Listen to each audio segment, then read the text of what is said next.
Вонредна дезинфекција на државна стоматологија. Вработен на клиниката се заразил со опасната бактерија МРСА. Тој деновиве се пожалил на симптоми кои кажувале дека има бактеријата, а лабораториските анализи вчера ги потврдиле сомнежите. Надлежните велат нема место за паника. Вработениот бил забен техничар и тој не бил во контакт со пациентите.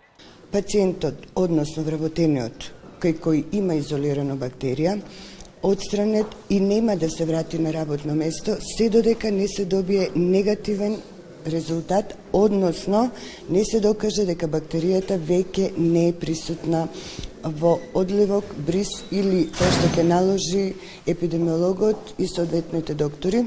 Денеска клиниката за стоматологија работеше со полна пареа. Камерата на Алфа сними десетици пациенти како влегуваа и излегуваа од зградата.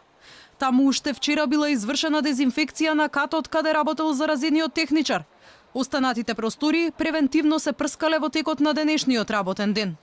Кај другите вработени немало симптоми на МРСА, велат надлежните. Превентивно по итна постапка во текот на денешниот ден се закажани термини за санитарен преглед на сите вработени во просториите на клиниката. МРСА е стафилококна бактерија која лесно се пренесува при директен контакт со заболено лице. Таа е исклучително отпорна на антибиотици. Кај заразените може да предизвика инфекции на срцевите залистоци или коските и воспаленија на белите дробови, па дури и сепса.